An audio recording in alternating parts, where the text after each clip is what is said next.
Howdy, music lovers. Tom from Blakgraz here.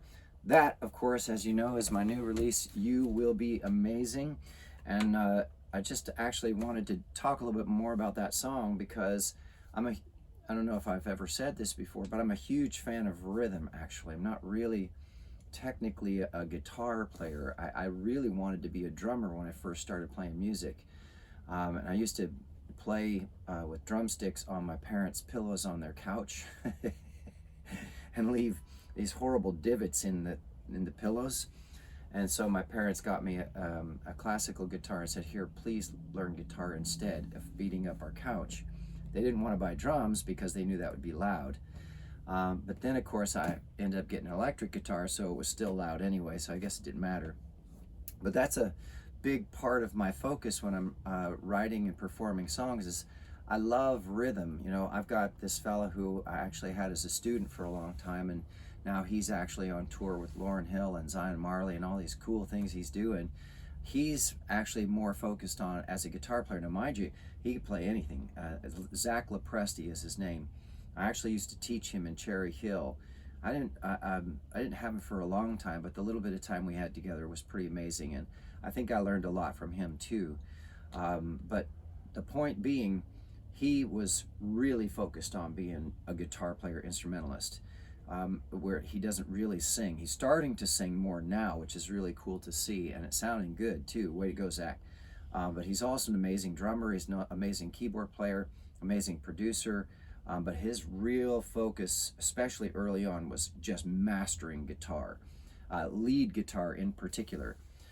I'm more of the mindset of I wanted to be a drummer, and then I went on the road as a bass player, and then out of necessity switched over to guitar because the show band that I was in on the road as a bass player lost their guitar player, and they had a bass player they wanted to bring in, so I just moved over to guitar.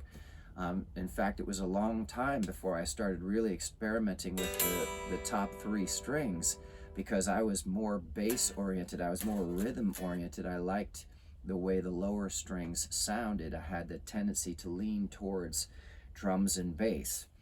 Now the good news about that is as my guitar playing progressed, I was always very rhythmically oriented. Even when I started playing solos, I wanted the solos to line up with the rhythm section and to say something that the vocals couldn't say. That was one of the things I'd heard a long time ago is the whole point of a guitar solo or any instrumental solo is to take the song someplace that the vocals can't take it, and then to bring it back and hand it back over to the vocalist again, or vocals. And so it has to make sense with the song, but also has to make sense with the rhythm section. So you're really reliant on the rhythm section being the bass and drums, being really good, bass, drums, and rhythm guitar, being really, really good at what they do. If you have a drummer who's limited in the different types of beats and such that they can play, well then the songs that you write are going to be limited to that rhythm, which is another part of why I did Blakgraz. I wanted to be able to use any rhythm and get the best sounds possible by doing the drums myself and getting all of that sound together and that feeling together and then laying all the other stuff on top of it. So it's taken a lot of years for me to really get more proficient at being a soloist because that wasn't my focus for a long time. My focus was more on the rhythm of the song and the vocals of the song and the story of the song. So I wanted to talk about this new song, You Will Be Amazing, because there's not really a guitar solo in it. It's a completely rhythmically driven tune. Now, before I get into that, though, I got to mention I'm wearing my Carolina Home and Gardens t-shirt again. It's actually a really great place that we played. If you didn't see the other video, it was beautiful. Now, it was kind of misting outside, so it wasn't full rain, but it was rain outside. But the place was so big on the inside that when I played inside, there must have been 300 or 400 people coming through there on a Sunday that was raining. It was amazing. Now, the good news for us was that a couple festivals had canceled on Saturday because of rain. And so people were they had flown in and were there for the weekend anyway, so they were looking for something to do, right? So they found Carolina Home Gardens, and it was a huge indoor facility. They had a coffee and pastry bar where I played an area, and that was backed up against this huge atrium where basically you had a whole bunch of tables and vendors selling stuff, like a farmer's market with artists and all kinds of cool stuff. A big space. And then next to the coffee bar was this wine tasting bar, which it had its own seating, which is all accessible from the inside. And then as you went back through the atrium, there was another building that they called the green room that had, you know, pumpkins and all kinds of, no, that was the greenhouse back in the back. But the green room, they had more vendors. So it was this big, what's it called? Greenhouse? Yeah, it's a greenhouse, but they called it the green room, that had more vendors in it, and there was people packed in there looking at stuff too. And then another greenhouse back further that had pumpkins and squash and all kinds of stuff growing back in there that people could buy or just look at. And then between those buildings was a food truck called La Casita de Cachino or something? Kichi, I can't remember now. La Casina.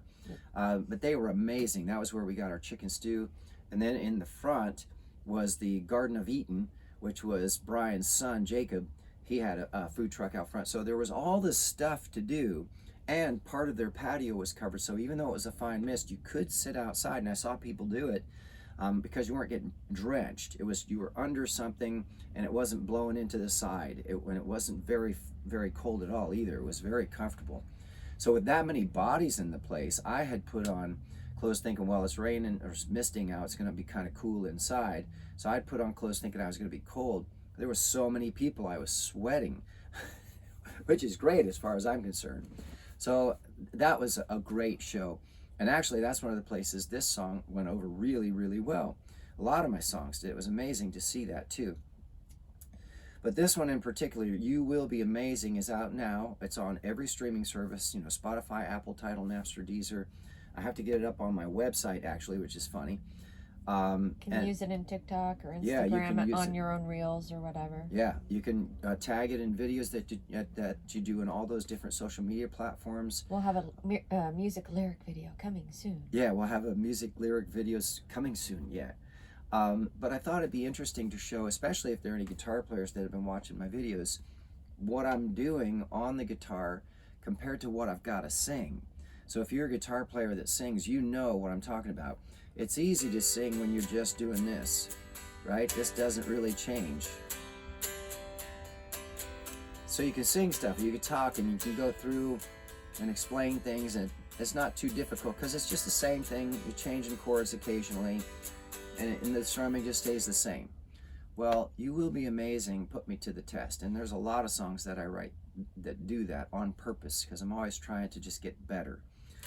So the rhythm of this song for when I'm supposed to sing in the verses is this.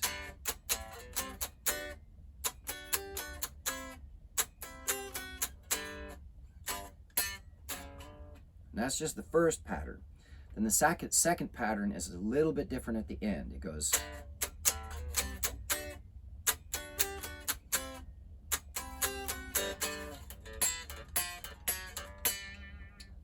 Then the last pattern, third pattern in the verse, is slightly different at the end again.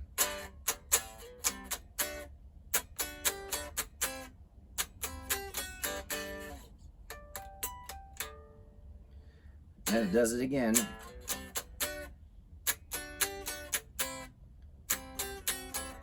Just the chord with a walk up to the chorus.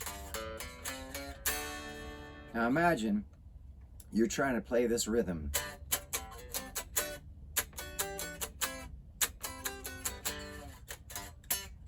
With a different ending each time.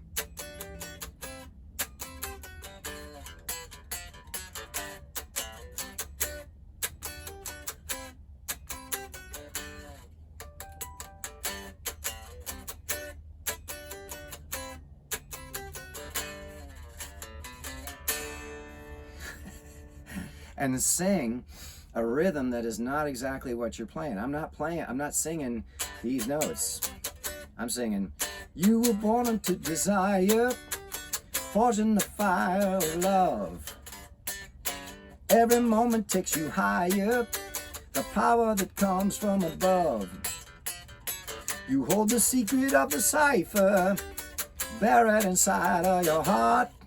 But the days and the nights are the longest to fight for the will to be free of the dark.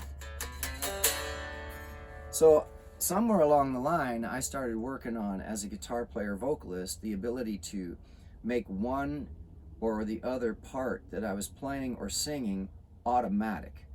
And sometimes it switches in the middle of a song too. One part will be automatic, almost like this becomes automatic.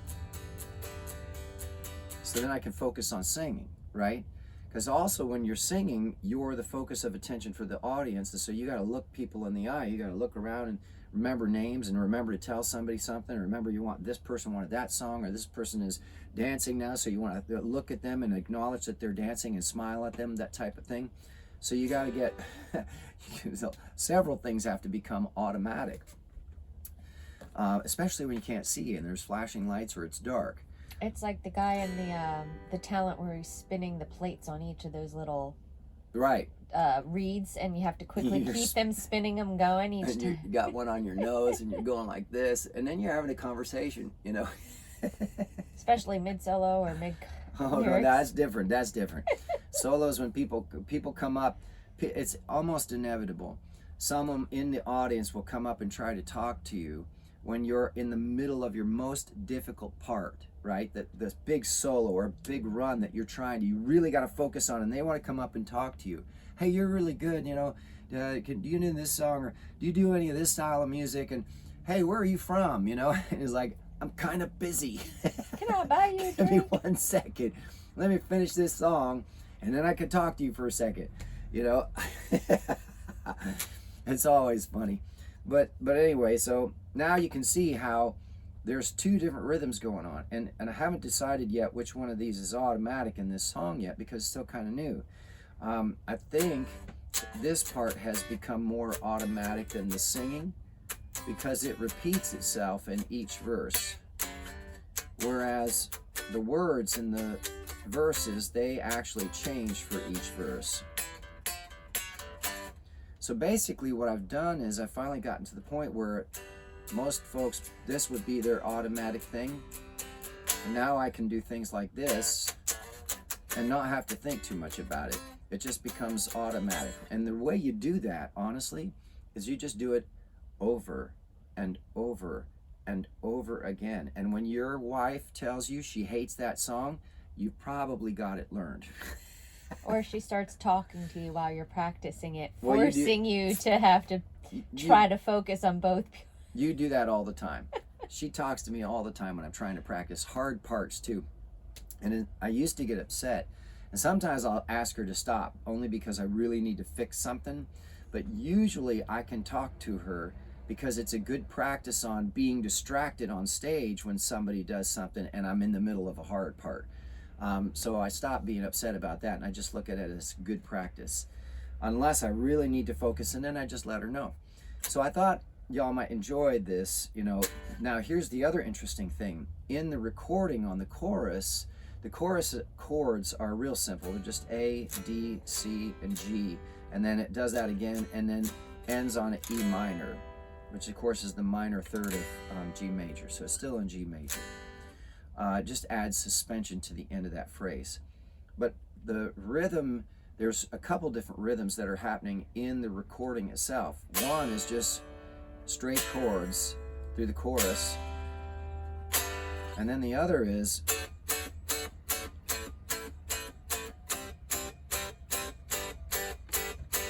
and of course this walk up. I'll get that again. Now the funny thing is, I played it out for a while first before I finished recording it to release it, and I was playing the same rhythm as the track was, which is this, because I thought that felt really good. It moved the song along. But then one night I accidentally went,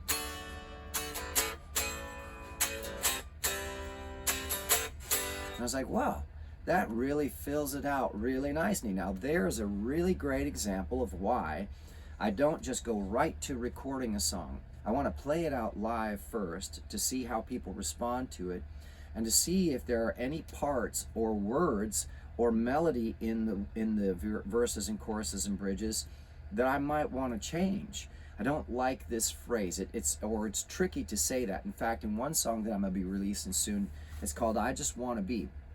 And it's so fast that in the second verse, I had to change the phrasing from for the lines. I don't even remember what I used to have. Now it's surfing away in them frequencies, slipping away in them dancing feet. Oh no! So it's so fast. It's a tongue twister, and so I had to change the words so that the consonants of the words that I'm using come out rhythmically in line with what was occurring in the rhythm section, the drums and the bass and the rhythm guitar. Right? It had to line up because I wanted those words to push the song along. So I had to change what I was saying, and I had to change the way I phrased it. And sometimes it requires, a tongue twirl, like in French or in Spanish, the slipping away in the, you get that roll on the side of your tongue, slipping away. That roll makes it more rhythmically accessible in the song, so that the listener can hear the words, but they're happening really fast and they still comprehend what you're saying. So this is one of the things that I love to do, is to layer rhythms. That's another reason I use a lot of percussion in my songs. I'm a huge fan of subdivision, and of course subdivision with accents and contrapuntal rhythms and things like that, because that's the jazz side, right? Is that counterpoint accent, all of those strange subdivisions and weird meters and such. When you subdivide a simple 1, 2, 3, 4, right? And then you add in on top of it, all of a sudden it opens up and things become bigger while still chugging along like a freight train, right? That's what you want, is that energy just pushing along on the song. So I thought maybe y'all would get a kick out of hearing, how that kind of came about and why I do things that way in a lot of my songs. The whole purpose of being a musician is to shape air, and music, what you're doing is you're creating tension and releasing tension, and creating tension and releasing tension. And there's a whole bunch of ways to do that, not just by playing different chords and then coming back to the same chord, but the rhythm, if you subdivide to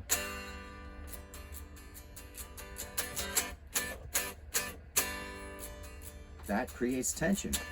That chugging creates tension. If you subdivide that more, or if you say something differently, or you add a sound over, or you have a build that occurs there, or it all comes down and gets quiet for a minute. The beginning of Dear Mrs. Avery.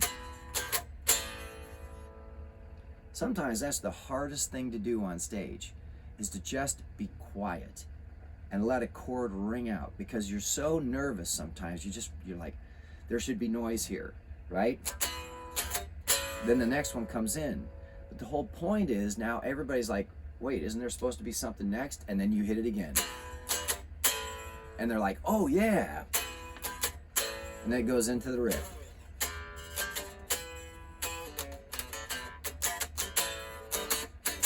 You see what I mean? So sometimes the tension is created by just the slightest little thing that most folks wouldn't even think about. So I thought maybe you would enjoy kind of that process. That new song, You Will Be Amazing, uses all of those aspects. The solo section is rhythm.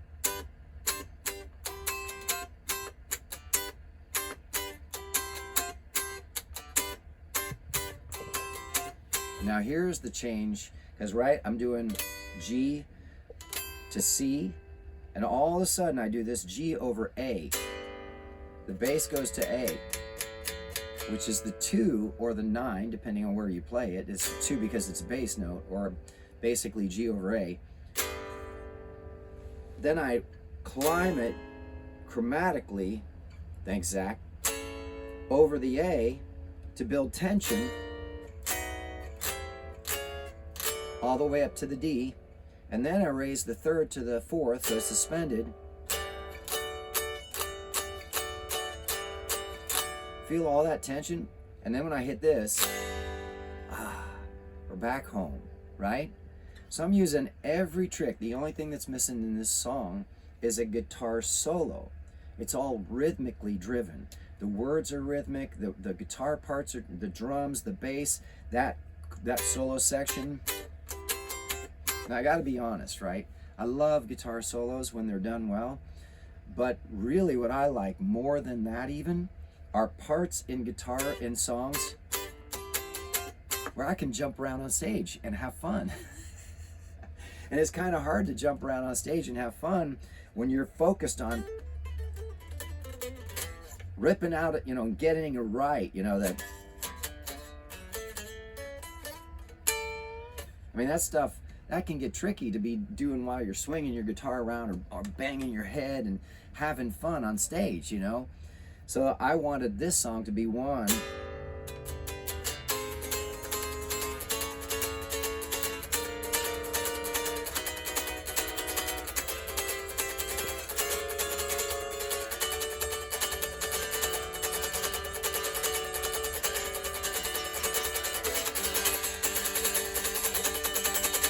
like I just beat the crap out of the guitar and throw myself around on stage and go crazy like an animal and have fun. So it turned out perfect. I hope y'all enjoy it when you listen to it, and let me know what you think in the comments.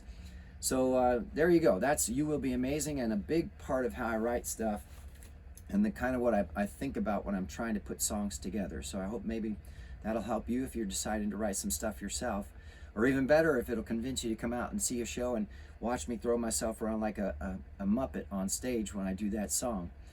So thanks everybody for listening. Make sure you subscribe, and if you like the video, give a thumbs up, or even a comment down below. And if you have questions, let me know. I'm happy to answer. Also, don't forget, we have CDs available online to print on demand, as well as merch online. And then, of course, at live shows, we have handmade t-shirts, which are super cool. And then also our beer koozies. And just remember to follow anywhere and everywhere you can. We're on every platform I can think of now. It's pretty amazing. And thank you so much to everybody who's come out to shows and who's already been listening and following and watching and commenting. So many nice people out there. We really appreciate every single one of y'all. So I look forward to seeing everybody at a show, and thanks for tuning in.